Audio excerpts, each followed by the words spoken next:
4 நாள் வரைக்கும் நான் ஐசி தான் இருந்தேன். இந்த குழந்தைகளுடைய பெற்றோர்கள் இந்த குழந்தைகளுக்கு செஞ்ச உதவியில் அவங்க பண்ணின ப்ரேயரில் தான் நான் இன்னைக்கு உங்கள்கிட்ட 2 பேஜ் இருக்குங்கிறத நான் நல்லாவே உணர்றேன். அந்த மாதிரி ஒவ்வொருத்தரும் நம்ம எதையும் எதிர்பார்த்து நம்ம செய்யலை. நான் முடியாமல் போவேன், நம்ம போகிற நேரத்தில் இந்த குழந்தைகள் நம்ம ப்ரேயர் பண்ணி நம்ம வந்துடுவோம்னு நினைச்சு நான் உதவி செய்யலாம். யதார்த்தமாக நம்ம செய்கிறது எனக்கு ஒரு சூழ்நிலை வர்றப்ப உங்கள் மூலமாக உள்ள அந்த நீங்கள் ப்ரேயர் பண்ணது வந்து இன்னைக்கு உங்கள்கிட்ட நான் பேசுகிற அளவுக்கு ஆண்டவன் இறைவன் நமக்கு அந்த உதவியை கொடுத்துருக்கான். அதனால எதையும் எதிர்பார்க்காம நம்ம அடுத்தவங்க செய்யக்கூடிய உதவி நமக்கு நம்மளை சார்ந்தவங்களுக்கு நிச்சயமாக அது ஒரு பெரிய உதவியாக இருக்கும்.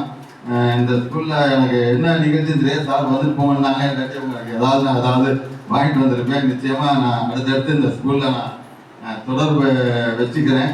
என்னால் ரோட்டி இன்னொரு தனிப்பட்ட முறையாக இருந்தாலும் சரி, ரோட்டி சங்கத்தின் மூலமாக சரி, இந்த ஸ்கூலுக்கு தேவையானது ஏதாவது தேவைன்னா நான் சாரை அணுகி நிச்சயமாக இந்த குழந்தைகளுக்கு உதவுறதுக்கு நான் தயாராக இருக்கேன். இந்த பள்ளிக்கூடத்துக்கு வந்தால் ரொம்ப நான் பெருமையாக இருக்கிறேன்.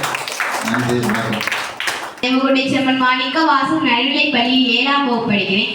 சார் சொல்லியிருந்தாங்க நம்ம எல்லாருக்கும் உதவி பண்ணணும் அப்படின்னு சொல்லியிருந்தாங்க.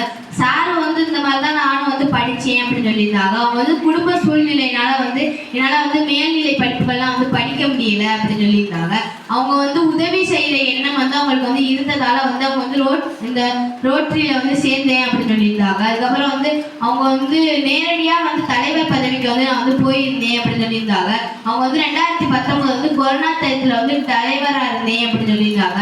அவங்க எல்லாருக்கும் நிறைய உதவி பண்ணியிருக்கேன். கிராமத்தில் உள்ளவங்களுக்கு 10 நாளுக்கு தேவையான பொருட்கள்லாம் வாங்கி கொடுத்துருக்கேன் அப்படின்னு சொல்லியிருந்தாங்க.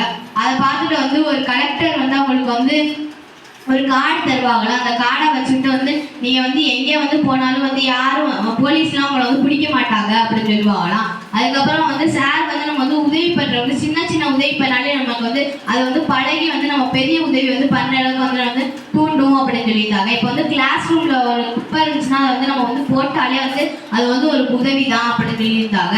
அதுக்கப்புறம் சார் சொல்லியிருந்தாங்க, நான் இந்த ஸ்கூலில் ஒரு பொண்ணுக்கு உதவி பண்ணேன். நான் 98 பேருக்கு உதவி பண்ணுறது நான் இந்த மாதிரி அவங்க எனக்கு உதவி பண்ணுவாங்க அப்படின்னு நினச்சி நான் பண்ணலை. நான் யதார்த்தமாக தான் பண்ணேன் அப்படின்னு சொல்லியிருந்தாங்க. நம்ம உதவி பண்ண நமக்கு நிறைய உதவி நமக்கு செய்வாங்க அப்படின்னு சொல்லியிருந்தாங்க. சார் அவங்க 4 நாள் ஐசியூவில் இருந்தேன். அப்போலாம் அந்த நான் உதவி பண்ணவங்களால தான் இப்போ நான் முன்னாடி பேசிக்கிறேன் அப்படின்னு சொல்லியிருந்தாங்க.